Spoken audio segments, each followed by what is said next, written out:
Bonsoir, j'espère que vous allez bien. En ce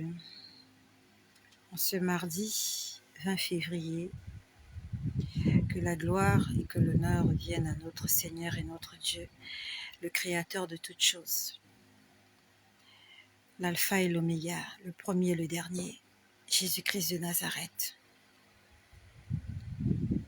Je viens annoncer le salut en Jésus-Christ. Je viens annoncer la rédemption, le pardon des péchés. Je viens annoncer que Jésus-Christ revient déjà. Bonjour à Marie-Dominique Guilou, ça fait longtemps. Bonjour à vous tous qui êtes là, que le nom de Jésus-Christ soit glorifié dans vos vies. Comme tous les soirs, nous étions en prière tout à l'heure. Je suis venue faire ce partage parce que je ne peux pas le garder. Et je te remercie de le partager à quelqu'un. Il y a quelqu'un qui doit entendre ce message. Je voulais vous parler de la suite de ce que j'ai vécu hier, parce que hier, on a eu un problème de connexion, il y avait des coupures. Je n'avais pas terminé à vous dire ce que j'avais vécu hier. Il restait une dernière partie. Bonjour à la Rosette Fatou, sois bénie. Beaucoup de bisous à notre petit Emmanuel.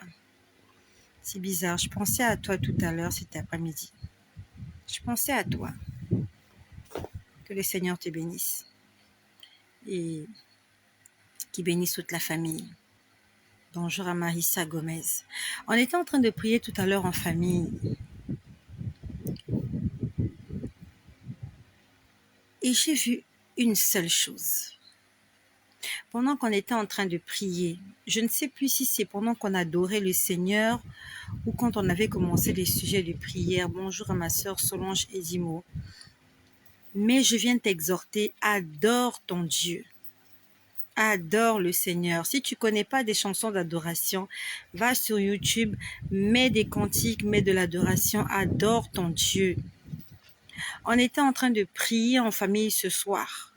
Et pendant qu'on priait, je me suis retrouvée dans une forêt. En fait, j'étais entre une forêt et une ville. Là, maintenant, je vous parle des choses spirituelles. Et que le Seigneur bénisse toutes les personnes qui vont partager ce message-là. J'étais entre une forêt et une ville. J'étais vraiment au sortir d'une ville.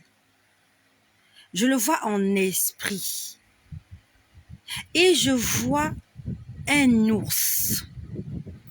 J'ai vu un ours tout à l'heure. Le Seigneur a ouvert mes yeux. J'ai vu un ours qui sortait de la forêt. Bon, l'ours ne vit pas dans la forêt. L'ours vit dans la savane. Vraiment, j'ai vu la brousse. C'était la brousse. Je vois un ours sortir de la brousse en train de courir pour venir vers la ville. Un énorme ours,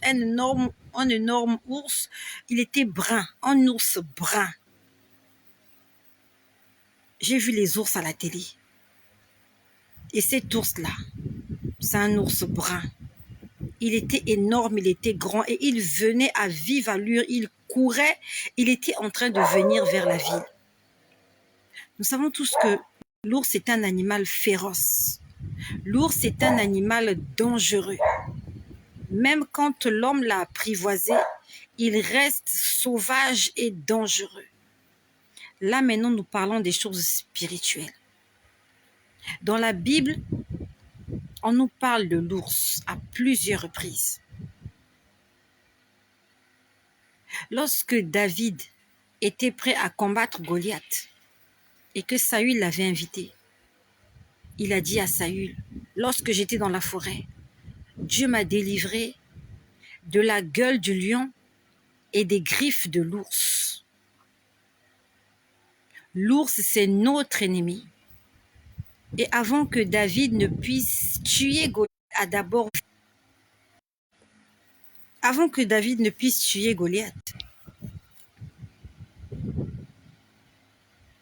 problème de connexion.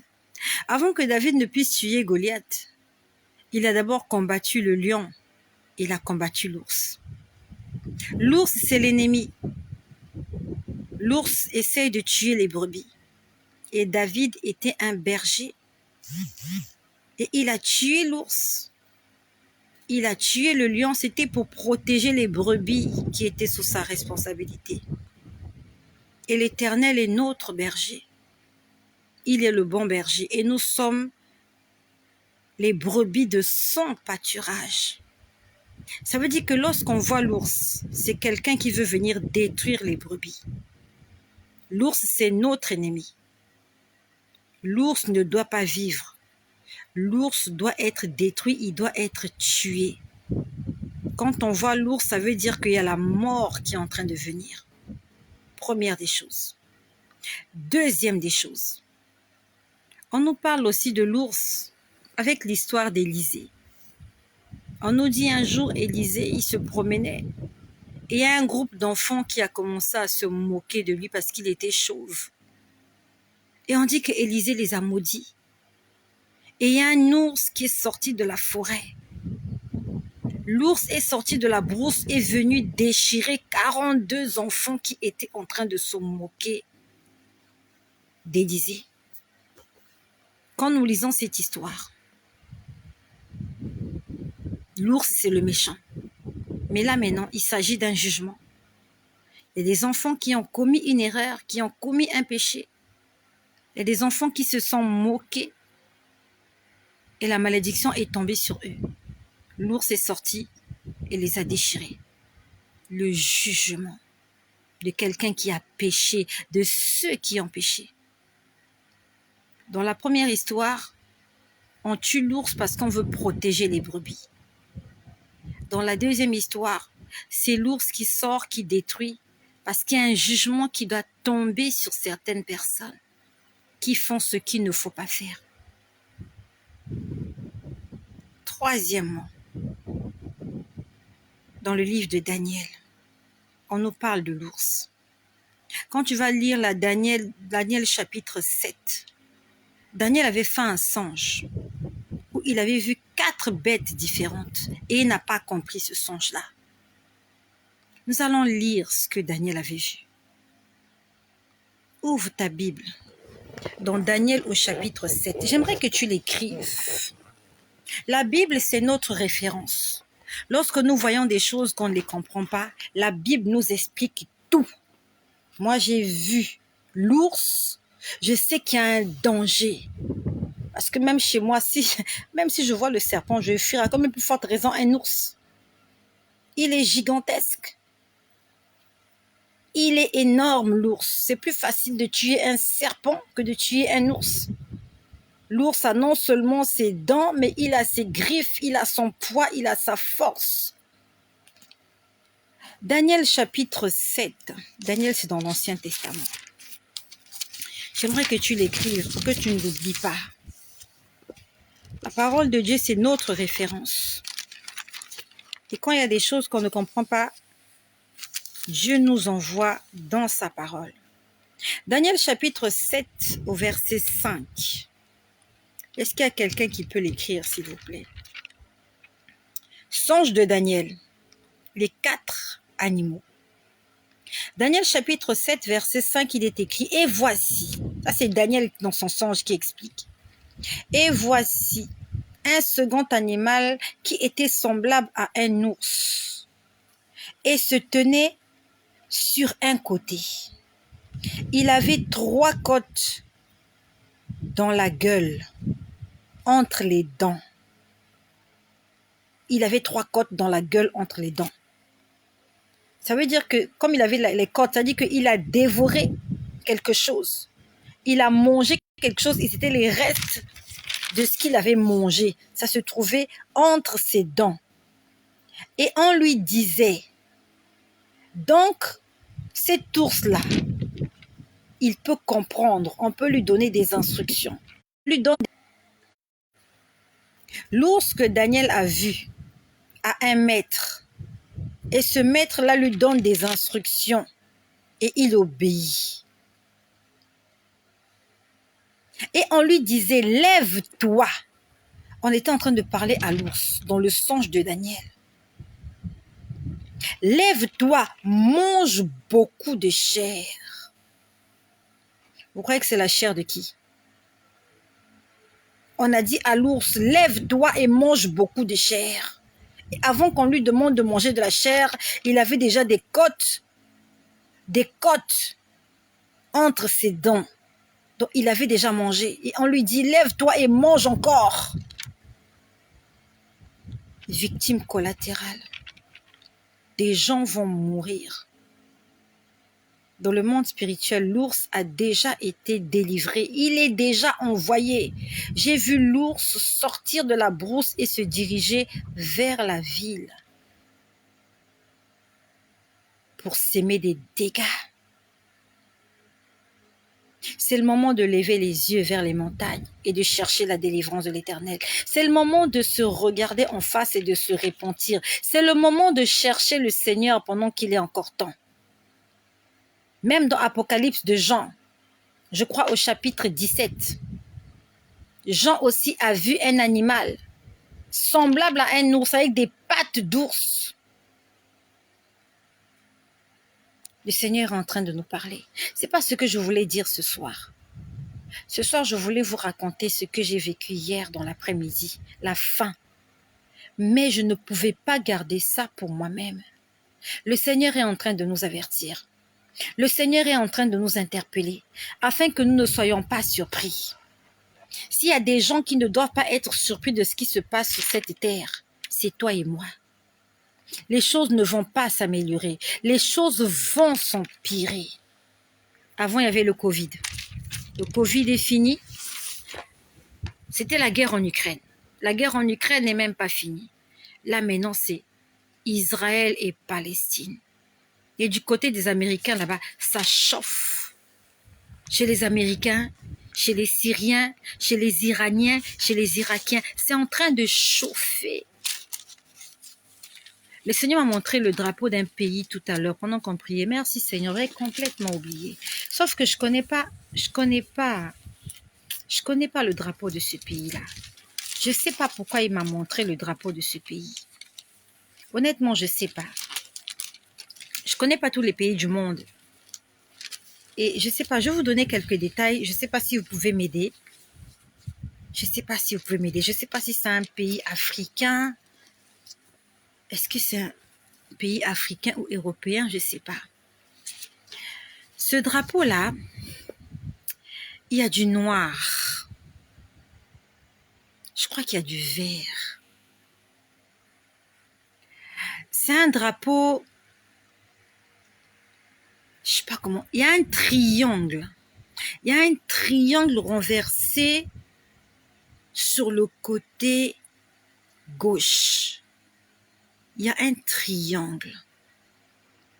Et ce triangle-là, il est noir. Je ne connais pas le drapeau de l'Afrique du Sud. Je ne sais pas c'est le drapeau de quel pays. Mais j'ai l'impression que sur ce drapeau-là, enfin, je l'ai vu, j'ai vu le drapeau rapidement. Ça s'est passé tout à l'heure pendant qu'on priait en famille. Donc j'ai d'abord vu le drapeau. Je me suis posé la question, mais c'est le drapeau de quel pays? Je ne sais pas. Et après, j'ai vu l'ours. Sauf que j'ai l'impression que sur ce drapeau, j'ai rapidement vu le drapeau, donc je connais pas, je sais pas trop décrire ce drapeau-là. J'ai vu l'image très vite. Mais j'ai l'impression que sur ce drapeau, il y a un animal. Il y a un animal sur ce drapeau. Donc je sais pas, pendant que je donne l'explication, est-ce qu'il y a quelqu'un qui connaît un drapeau? Il y a un triangle dans le coin. Du côté gauche, il y a un triangle comme ça. Et de l'autre côté, les couleurs sont...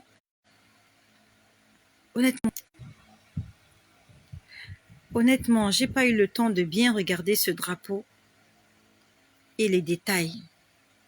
Mais je sais que le triangle était sombre. Le triangle était de couleur noire. Et c'est comme s'il y avait du vert. Si c'est pas du vert, c'est du violet.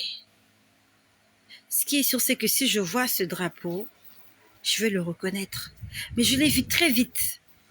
C'était comme un flash. On m'a montré le drapeau et ça a disparu. Mais je sais qu'il y a un animal sur ce drapeau. Donc je ne sais pas s'il y a quelqu'un, par rapport à mon explication, qui sait de quel drapeau il s'agit. Je ne sais pas de quel drapeau il s'agit. Il y a tellement de pays sur Terre. Mais ça, ce n'est pas le plus important.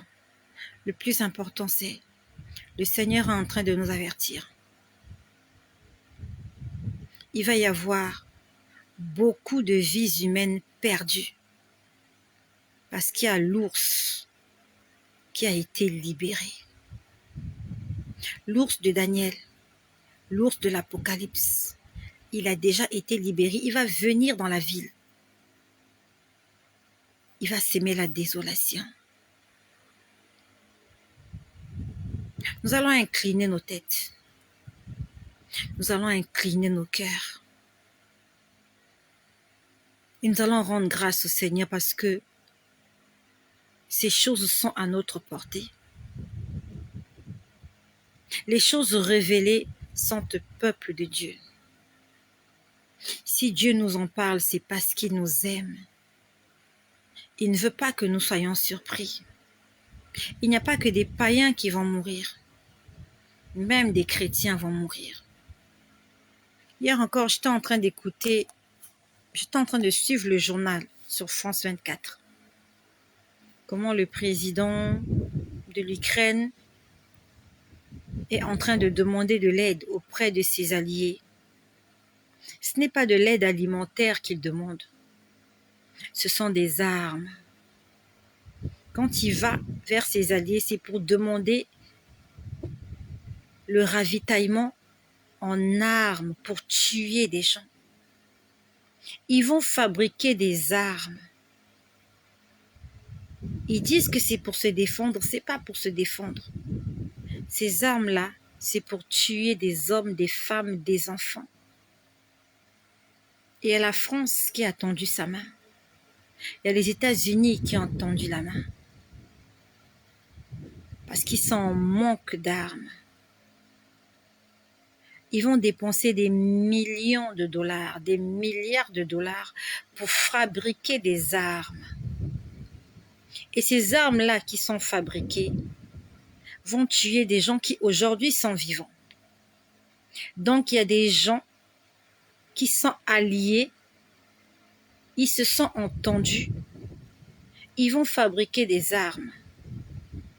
Et aujourd'hui on en parle au journal.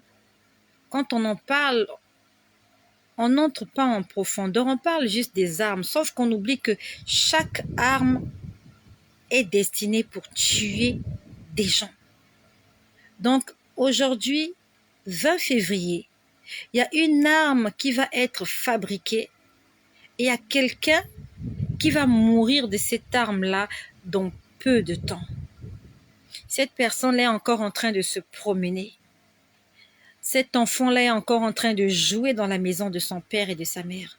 Mais cette arme qui va sortir de cette usine et qui va être acheminée en Ukraine, ça va aller tuer ce petit garçon. Ça va tuer cette petite fille. Ça va tuer cette mère. Ça va tuer ce père. C'est quelque chose qu'on oublie. Quand on fabrique ces choses-là, on oublie qu'on a dans ses mains la vie de quelqu'un. Cette arme-là va tuer quelqu'un. Et les choses ne vont pas s'améliorer. Ça va aller de mal en pire. L'augmentation des denrées alimentaires, l'augmentation de la pauvreté. Avec la révolution de l'intelligence artificielle.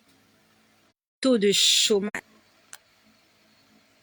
Le taux de chômage va exploser.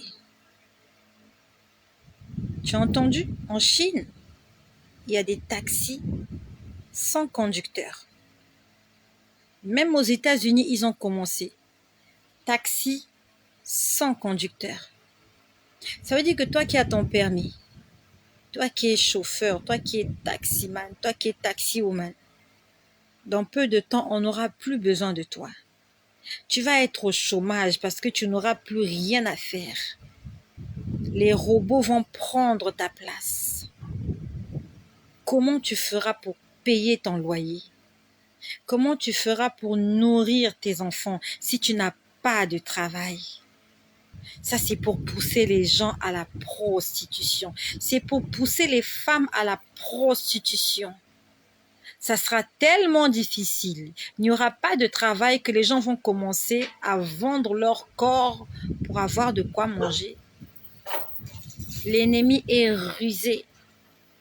Satan est rusé et il travaille parce qu'il sait que ton salaire te permet de payer ton loyer, subvenir à tes besoins, soutenir ton église, donner les offrandes.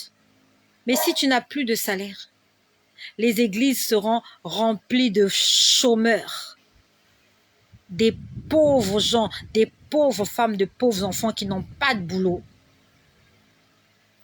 Et qu'est-ce qu'on fera? Les femmes vont descendre dans la rue pour se révolter? Non, pour se vendre aux enchères. Parce que les enfants seront en train de pleurer à la maison. Que le Seigneur nous aide. Que le Seigneur nous aide à rester fermes dans notre foi. Que le Seigneur nous aide parce que les moments difficiles vont arriver. Jusque-là, c'est encore dans les pays là-bas. C'est encore en Chine, c'est loin. Mais ça va descendre petit à petit. Parce que lorsque les Chinois seront en crise, lorsqu'ils vont plus s'en sortir, ils vont descendre dans d'autres pays. Ils vont venir envahir l'Afrique. Déjà qu'ils sont là. Les pillages, tout ce qui se passe là.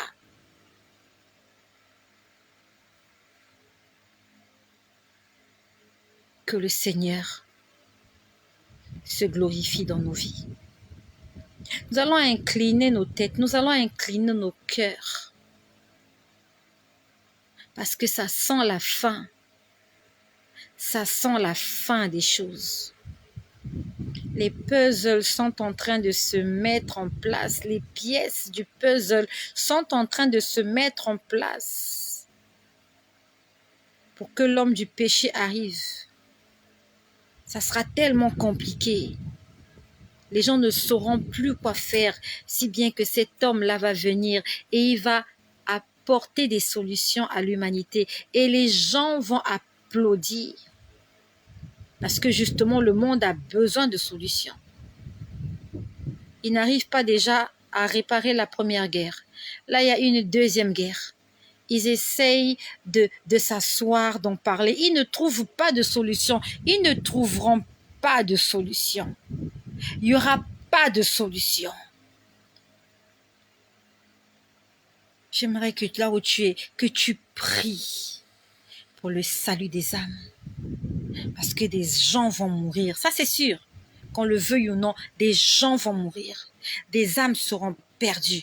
Et on ne peut pas éviter cela. Ça doit arriver et ça va arriver.